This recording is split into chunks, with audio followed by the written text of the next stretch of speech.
given what we are seeing right now, the influx that has overwhelmed local authorities in El Paso, the potential end of Title 42 in this week, is the Biden administration doing enough right now? And for that matter, Democrats are about to lead the majority in the House without having taken action on larger comprehensive immigration reform. Was that a failure? It was not a failure. We in the House of Representatives have passed several bills supported by the American people on the immigration issue, including the Dream and Promise Act, legislation also to deal with TPS recipients, and legislation that is bipartisan in nature as well, to make sure we address the issues connected to farm workers in this country so that they can be treated with dignity and respect and continue to be an essential part of our ecosystem here in America.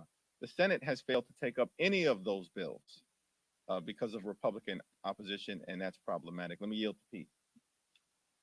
If Republicans were serious about these issues, they could take them up in the Senate.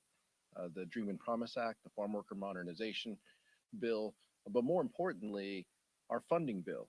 They haven't passed a single appropriations bill, and we are where we are. We're negotiating. They haven't passed a single appropriations bill, and some of those resources in the appropriations bills would go desperately to state and local governments for aid as they navigate what they are experiencing. It would also go to Customs and Border Patrol and Homeland Security. So if Republicans were serious, we would do better than a CR. We would pass a full year funding bill. But as the chairman mentioned, the policy matters for the House Democratic Caucus. If there is more than just the framework that we've seen, if there is language that we can look at and see, we are open to that. But right now, that's all we have. And so we are anchored in our support as a nation of immigrants, and anchored in the rule of law, as the incoming leader said.